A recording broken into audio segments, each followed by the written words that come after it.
जी बिस्मिल्लाहिर्रहमानिर्रहीम। अस्सलाम वालेकुम डियर स्टूडेंट्स। आज की इस वीडियो में, आज के इस लेक्चर में हम बात करेंगे क्लास 10 चैप्टर नंबर 1 एक्सरसाइज 1.4 के बारे में। तो जैसे कि आपको मालूम है कि हम पढ़ रहे हैं कम्प्लेक्स नंबर के बारे में और उसके रिलेटेड कुछ क्वेश्चंस हैं। तो आज का ये हमारा क्वेश्चन है, find real and imaginary part of complex number. तो वो स्टूडेंट्स जिन्होंने कम्प्लेक्स नंबर का मेरा जो पिछला लेक्चर है वो नहीं देखा, उनको मैं दोबारा रिपीट कर देता हूँ। कम्प्लेक्स नंबर आपको बता देता हूँ कि एक ऐसा नंबर है जो इस फॉर्म में होता है, यानी उसका जो रिप्रेजेंटेशन है, जो सिंबल है वो z है, a प्लस आयोटा b। तो ऐसे नंबर को हम नाम देते हैं कॉम्प्लेक्स नंबर। अब कॉम्प्लेक्स नंबर के दो पार्ट्स होते हैं, इससे पहले लेक्चर में भी मैंने आपको बताया था। दो पार्ट्स हैं इसके कॉम्प्लेक्स नंबर के, एक उसका होता है रियल पार्ट, एक है इसका रियल पार्ट और दूसरा है उसका इमेजिनरी पार्ट।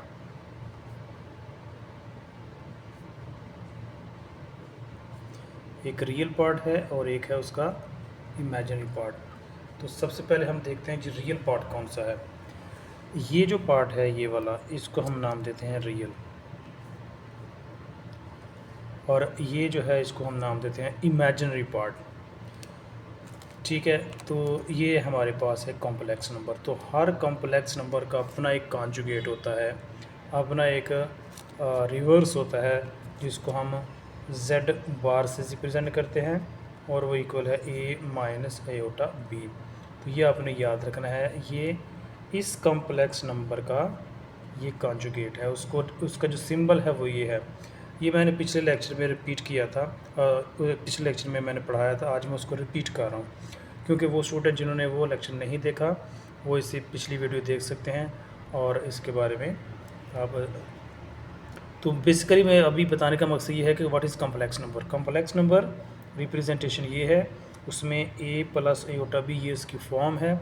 इसके दो पार्ट्स होते हैं, एक इसका रियल पार्ट है, एक इसका इमेजिनरी पार्ट है। और हर जो कॉम्प्लेक्स नंबर है उसका एक कॉन्जुगेट होता है, उसको हम इस तरीके से रिप्रेजेंट करते हैं, z bar equal a minus iota b। तो आज के इस लेक्चर में उसी के रिलेटेड हम कुछ बात करेंगे और वो क्वेश्चन है हमारे पास, find real and imaginary part of complex number. Simple इसमें आपने रियल पार्ट बताने हैं और इमेजिनरी पार्ट बताने हैं। तो इसके ऊपर क्योंकि स्क्वायर लिखा हुआ है, सबसे पहले आप इसको रिप्रेजेंटेशन दे दें कि ये इक्वल है z के 8 माइनस 3 आयोटा। अब आप इसका स्क्वायर ओपन कर लें। स्क्वायर सिंपल आपको याद होना चाहिए कि अगर स्क्वायर कैसे ओपन करते हैं, तो ये बेसिक आपको याद है, a माइनस बी का स्क्वायर लिखा हो तो हम लिख सकते हैं a square plus B square minus 2ab। ये फार्मूला है।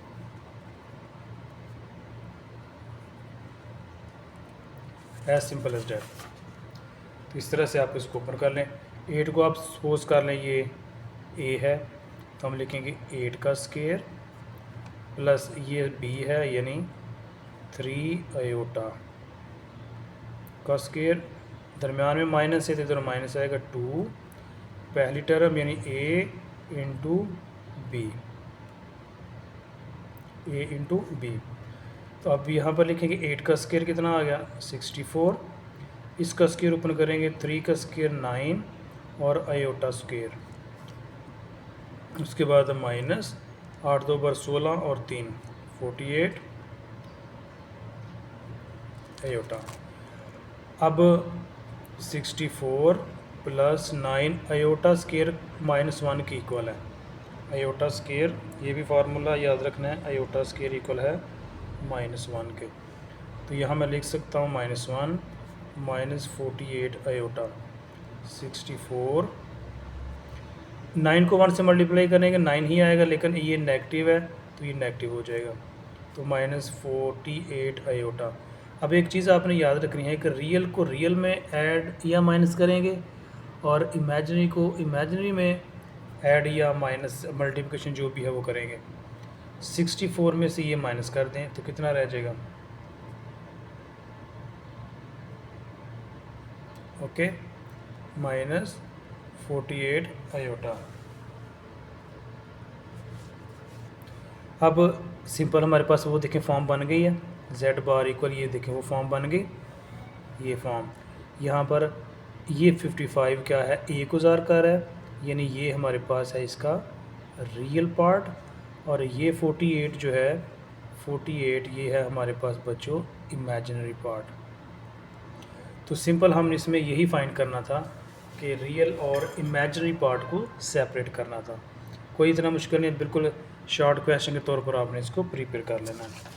नेक्स्ट चलते हैं जी क्वेश्चन नंबर 2 के ऊपर। ये है हमारे पास क्वेश्चन नंबर 2। आप सिंपल इसको पहले नाम दे लें 5 + 3 अयोटा।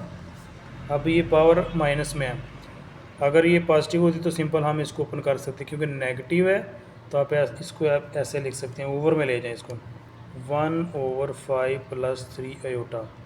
अब हम इसको करेंगे रैशनलाइज। रैशनलाइज करने का मतलब ये होता है कि अगर ओवर में अयोटा आ जाए तो उसको ख़त्म करना है या आप उसको सिंप्लीफाई करना है। तो उसका मेथड ये है कि जो नीचे लिखा हुआ है उसको ही ऊपर लिख लें, लेकर ये दरमियान में साइन चेंज कर दें। अगर यहाँ प्लस का साइन है तो यहाँ आएगा -3 अयोटा। अयोटा के साथ जो साइन है वो चेंज करना है। अब ऊपर वाले को ऊपर मल्टीप्लाई करेंगे, ये मल्टीप्लाई होगा 1 के साथ तो आएगा 5 - 3 अयोटा। नीचे अब नीचे फिर फार्मूला बनेगा, डिफरेंस फार्मूला, इसका स्क्वायर और इसका स्क्वायर, यानी 5 का स्क्वायर -3 अयोटा का स्क्वायर। अब आप इसको सिंपलीफाई करें, 5 - 3 अयोटा, 5 का स्क्वायर आएगा 25 और 3 का स्क्वायर आएगा 9 और अयोटा स्क्वायर। अब आपको ये मालूम है कि अयोटा स्क्वायर किसके इक्वल है, -1 के। तो 25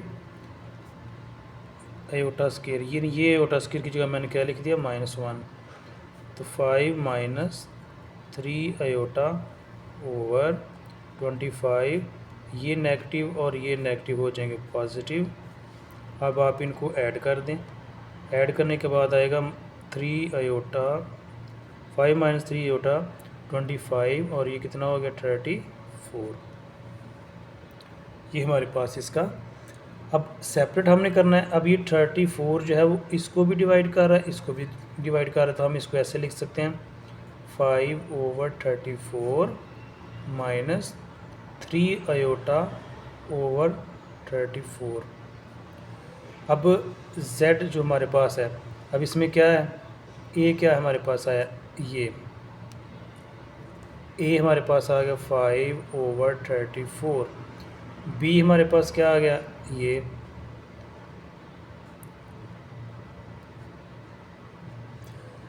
तो बच्चों ये हमारे पास इसके रियल पार्ट और इमेजिनरी पार्ट क्या हो गए, सेपरेट हो गए। इस तरीके से आपने इसको सॉल्व करना है।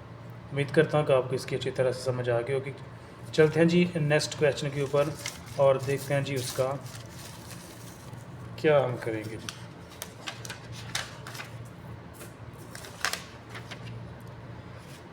ये क्वेश्चन है जी सेम उसी तरह से, लेकिन मैं आपको रिपीट करवा देता हूँ ताकि आपकी अच्छी तरह से प्रैक्टिस हो जाए। सिंपल उसी तरह से करेंगे, z इक्वल 4 - 5 अयोटा बार। सबसे पहले ये माइनस को नीचे लेकर जाए तो ये हो जाएगा ओवर में 4 - 5 अयोटा।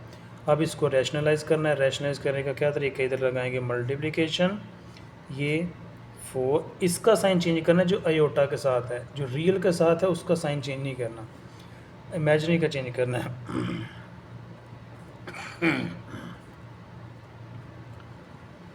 अब क्या करेंगे, ऊपर वाले नंबर को ऊपर मल्टीप्लाई करेंगे, नीचे वाले को नीचे मल्टीप्लाई करेंगे, तो ये हमारे पास आएगा, इसको ऊपर मल्टीप्लाई किया तो 4 + 5 अयोटा, नीचे वही फार्मूला डिफरेंस फार्मूला, 4 का स्क्वायर -5 अयोटा का स्क्वायर। तो 4 + 5 अयोटा ओवर 4 का स्क्वायर आ गया 16 -5 का स्क्वायर आ गया 25 और अयोटा का स्क्वायर जब करेंगे तो -1 हो जाएगा। 4 + 5 अयोटा ओवर 16, ये नेगेटिव और ये नेगेटिव हो गया पॉजिटिव 25। तो 4 + 5 आयोटा ओवर 16 और 25, इनको आप ऐड करेंगे। तो ऐड करने के बाद हमारे पास आएगा 41। क्लियर है जी। अब ये इसको भी डिवाइड करेगा और इसको भी डिवाइड करेगा, तो 4 ओवर 41 + 5 ओवर 41 आयोटा। तो हमारे पास रियल पार्ट है ये, तो ये हमारे पास 4 ओवर 41 आ गया बच्चों रियल, और बी हमारे पास आया 5 ओवर 41, ये है हमारे पास इमेजिनरी पार्ट। तो सिंपल हमने इस क्वेश्चन में ये फाइंड करना था कि रियल पार्ट को और इमेजिनरी पार्ट को सेपरेट करना है। बिल्कुल इजी है, कोई इसमें दिक्कत वाली बात नहीं है, आपने इसको सिंप्लीफाई कर लेना है। चलते हैं जी नेक्स्ट क्वेश्चन के ऊपर और बात करते हैं। Question number 2, solve simultaneously linear equation with complex coefficient for w, omega and complex number z। सबसे पहले मैं आपको बता दूं कि what is linear equation. Linear equation क्या होती है?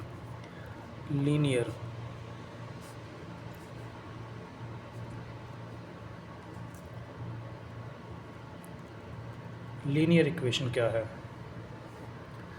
लीनियर इक्वेशन का मतलब होता है एक ऐसी इक्वेशन जिसकी जो पावर है या जो डिग्री है वो 1 हो, जैसा कि मैं लिखा है ax + b = 0। आप इसमें देखें जो वेरिएबल है उसकी पावर 1 है, तो इसको हम नाम देंगे लीनियर। लीनियर का मतलब आप सिंपल वर्ड में ये समझ लें कि सिंगल, एक ऐसी इक्वेशन जिसमें जो पावर है डिग्री जो है वो 1 हो, ऐसी इक्वेशन को नाम देते हैं लीनियर इक्वेशन। तो क्योंकि इसमें वर्ड यूज़ हुआ तो मैंने आपको समझा दिया। इसके अलावा कोएफिशिएंट क्या होता है? कोएफिशिएंट, ये मैंने इक्वेशन लिखी है ax + b = 0। ये इक्वेशन है, ये लीनियर है। अगर यहाँ पर लिख दिया जाए ax² + bx + c = 0, तो ये लीनियर नहीं है, क्योंकि इसमें जो डिग्री है वो 2 है। अगर मैं लिख दूँ ax3 + bx² + x, इसमें डिग्री 1 से ज़्यादा है। जिस इक्वेशन में डिग्री 1 से ज़्यादा होगी वो लीनियर नहीं है, उसका कुछ और नाम होगा। जैसे ये क्वाड्रेटिक है, ऐसे नाम चेंज होते जाते हैं।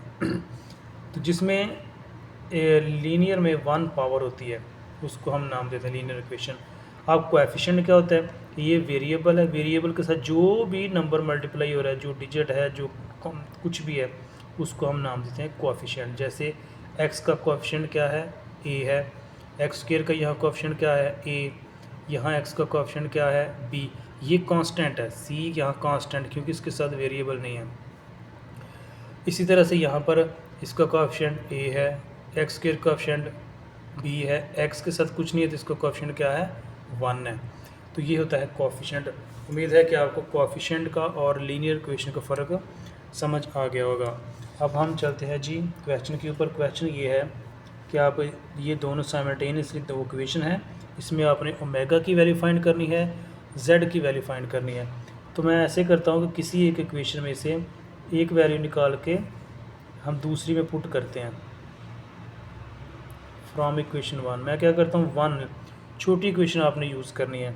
यहाँ से मैं z निकालता हूँ। जब z निकालूँगा तो z + ओमेगा = 3 आयोटा है। मैं ऐसे लिख सकता हूँ, ओमेगा उधर चला जाएगा, 3 आयोटा - ओमेगा। आपके पास ये z की वैल्यू आई है, आप इसको नंबर 3 का नाम दे लें और इसको आप पुट कर दें इक्वेशन 2 में।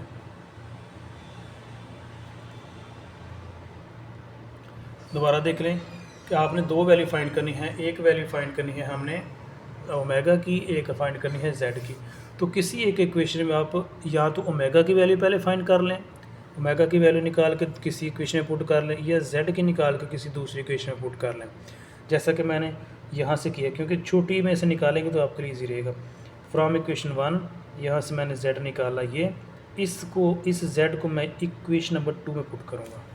तो चलिए हम पुट करते हैं। इक्वेशन 2 है हमारे पास 2z + 3 omega 2 as it is.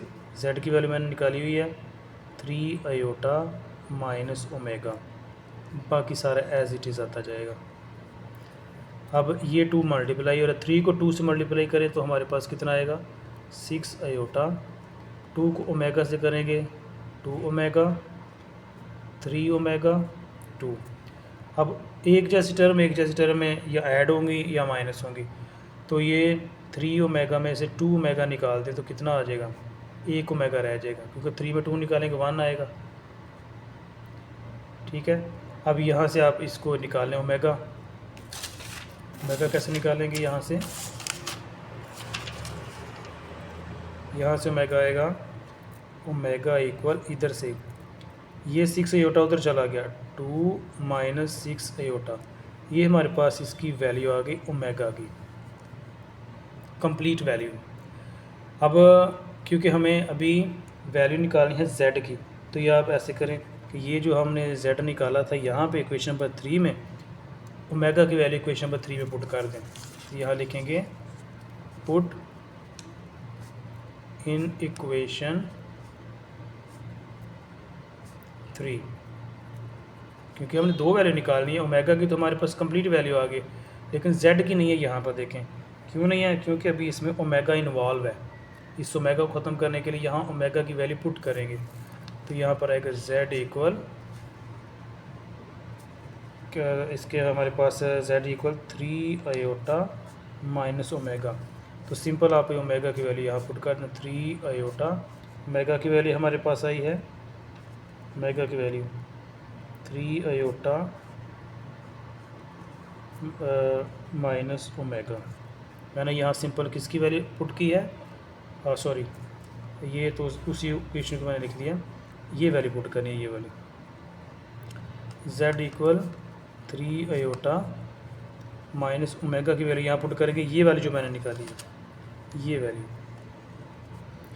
वो आएगी 2 माइनस 6 आयोटा। अच्छा, एक बच्चों काम किया करें, आपको मैं बता देता हूँ कि जब कभी भी बाहर नेगेटिव हो ये अलामत लगा दिया करें, ब्रैकेट लगा दिया करें। ब्रैकेट लगाने का ये फ़ायदा होता है कि आपको गलती के चांस कम हो जाते हैं। ब्रैकेट नहीं लगाएंगे फिर मिस्टेक हो जाती है अक्सर। तो ये ब्रैकेट लगाएंगे, आप ब्रैकेट ओपन करेंगे, बाहर का साइन चेंज कर देंगे। जो बच्चे तो जिन बच्चों की तो प्रैक्टिस है उनके लिए तो सही है, जिनकी इतनी प्रैक्टिस नहीं होती इस तरह से वो ब्रैकेट लगा लेकर, बाहर नेगेटिव अंदर का साइन चेंज, ये नेगेटिव है इस नेगेटिव के साथ मल्टीप्लाई होकर प्लस हो जाएगा 6 आयोटा, बाहर नेगेटिव अंदर का साइन चेंज कर दिया मैंने बस। चलो एक स्टेप और कर लेते हैं। अब ये 6 आयोटा और 3 आयोटा कितने हो गए 9 आयोटा माइनस 2। ठीक है, आप इसको ऐसे भी लिख सकते हैं -2 प्लस 9 आयोटा। ये इसका रियल पार्ट है, ये इसका इमेजिनरी पार्ट, लेकिन हमें रियल और इमेजिनरी नहीं उसने कहा, उसने एज सिंपल बोला था कि आप इसकी वैल्यू फाइंड करें। तो दोनों की वैल्यू हमने फाइंड कर ली है। ये हमारे पास रियल की z की वैल्यू आई है और ये ओमेगा की वैल्यू जो हमने पहले निकाली थी, तो ये हमारे पास वैल्यू आ गई। ये हमारे पास बच्चों इसका आंसर आ गया। इसके जो बाकी पार्ट्स हैं वो भी सेम इसी तरह से हैं, आपने उनकी अच्छी तरह से प्रैक्टिस करनी है। इस क्वेश्चन में पूछा क्या गया था, क्वेश्चन नंबर 2 में ये था कि जो आपके पास लीनियर इक्वेशन है उसको आपने वैल्यू फाइंड करनी है, एक ओमेगा की और एक z की। तो सिंपल आपने क्या करना है, एक इक्वेशन में से वैल्यू निकालें, चाहे आप z की पहले निकालें चाहे ओमेगा की निकाल लें, उसको दूसरी इक्वेशन में पुट कर दें और बाद में दूसरी वैल्यू फाइंड कर लें। सिंपल सही क्वेश्चन है। तो ये था आज का लेक्चर। नेक्स्ट टाइम अगले चैप्टर के ऊपर बात करेंगे। अपना बहुत सारा ख्याल रखिएगा। अल्लाह हाफिज़।